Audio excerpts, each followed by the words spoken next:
क्या बात है मिताली जी, बहुत जल्दी है आपको बिजनेस संभालने की। हाँ सर, वो मेरे पति कुलदीप, उनसे बिजनेस डील करने में कुछ गलतियां हुई थी, बस मैं उन्हें ही ठीक करने की कोशिश कर रही हूँ। ठीक करने आई थी या खत्म करने आई थी आप? ये क्या कह रही हैं आप? नहीं, पति के मरते ही उसके दुश्मन से दोस्ती करने चली आई आप। दोस्ती नहीं सर, ये यहाँ बिजनेस डील करने आई थी। आपसे बाद में बात करेंगे मिस्टर हेमंत, अभी जरा मिताली जी से पूछताछ करनी है। आप जरा ब्यूरो चलने का कष्ट करेंगे? आइए आइए आइए। जी चलिए।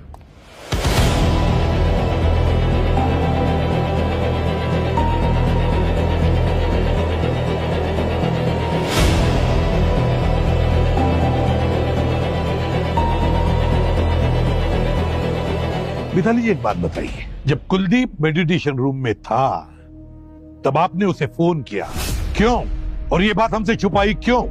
क्योंकि उस कॉल का इस केस से कोई लेना देना नहीं था। लेना देना है या नहीं वो हम डिसाइड करेंगे मिताली जी। हम तो कहते हैं कि आपने प्रभाकर के साथ मिलकर कुलदीप को मारा। ऐसा क्यों किया प्रभाकर तुमने? अपने ही बॉस का फोन कर दिया? नहीं झूठ मत बोलना, तुम्हारे फिंगरप्रिंट्स मिले हमें बॉडी के ऊपर। सर मैंने नहीं मारा सर को, और मैं उन्हें क्यों मारूंगा? और फिंगरप्रिंट्स जब मैंने उनको छुआ तब लग गए होंगे। तो फिर मिताली मैडम ने ऐसा क्यों कहा कि तुम्हारा बहुत बड़ा झगड़ा हुआ था कुलदीप के साथ? तुमने जान से मारने की धमकी दी थी उन्हें? नहीं सर, ऐसा तो कोई झगड़ा नहीं हुआ था, वो झूठ बोल रही है। वो ऐसा क्यों बोले? सर वो फंसाना चाहती है मुझे, और मुझे तो पूरा डाउट है कि मिताली मैडम ने ही मर्डर किया है। ऐसे क्यों? क्योंकि सर के मरने के बाद मिताली मैडम ने सारा का सारा बिजनेस टेक ओवर कर लिया। सर मुझे ना पक्का डाउट है कि पैसों के लिए मिताली मैडम जी ने ही सर को मारा होगा। मैंने कुलदीप को कॉल किया था क्योंकि मैं कुलदीप को याद दिला रही थी कि हमारे समधी आने वाले हैं जिन्हें लेने के लिए हमें एयरपोर्ट जाना है। वाह रे वाह, और एक नई कहानी। तो जब कुलदीप का खून हुआ उस वक्त आप कहाँ थी? मैं, मेरी बेटी कल्पना, हम दोनों वीडियो कॉल पर थे इवेंट मैनेजमेंट कंपनी के मैनेजर के साथ। सर 2 महीने में मेरी बेटी की शादी होने वाली है। शादी की तैयारियों के बारे में ही हम मैनेजर से बात कर रहे थे। आप लोग चाहे तो मैनेजर के साथ क्रॉस चेक कर सकते हैं। वो तो हम क्रॉस चेक कर ही लेंगे मिताली जी, लेकिन जब तक हमारा इन्वेस्टिगेशन पूरा नहीं हो जाता आप शहर छोड़कर कहीं नहीं जाएंगे, समझिए आप?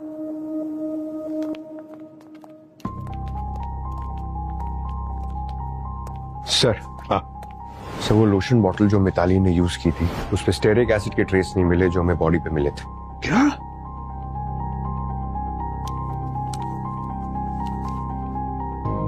अभिजीत ये जो है ये ब्लूप्रिंट, ये पुरानी बंगले की ब्लूप्रिंट है जो हमें हेमंत ने दी थी।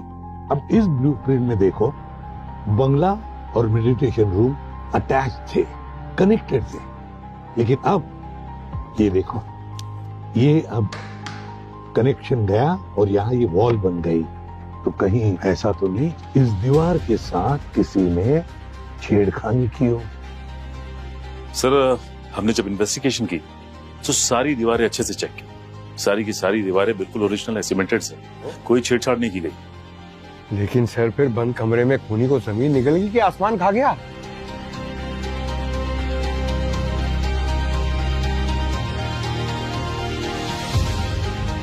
क्या ऐसा हो सकता है कि इस बंद कमरे में कोई आया ही नहीं और ना कोई गया है? मतलब सर?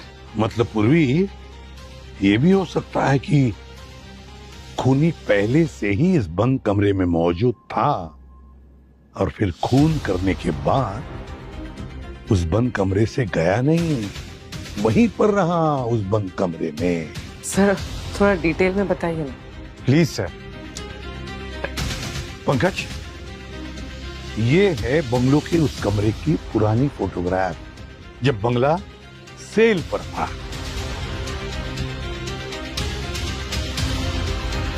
और ये है उसी कमरे का अब का लेटेस्ट फोटोग्राफ, क्राइम सीन के कमरे का फोटोग्राफ।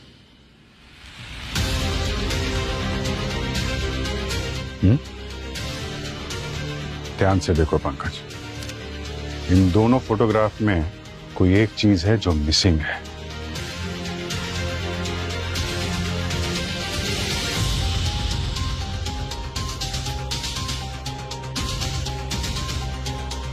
ओह अच्छा।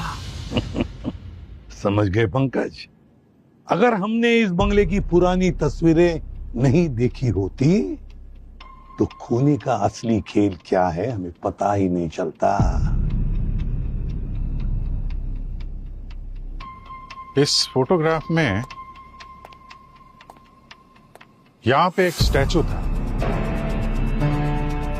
अब वो स्टैचू कहां पे है मिताली जी?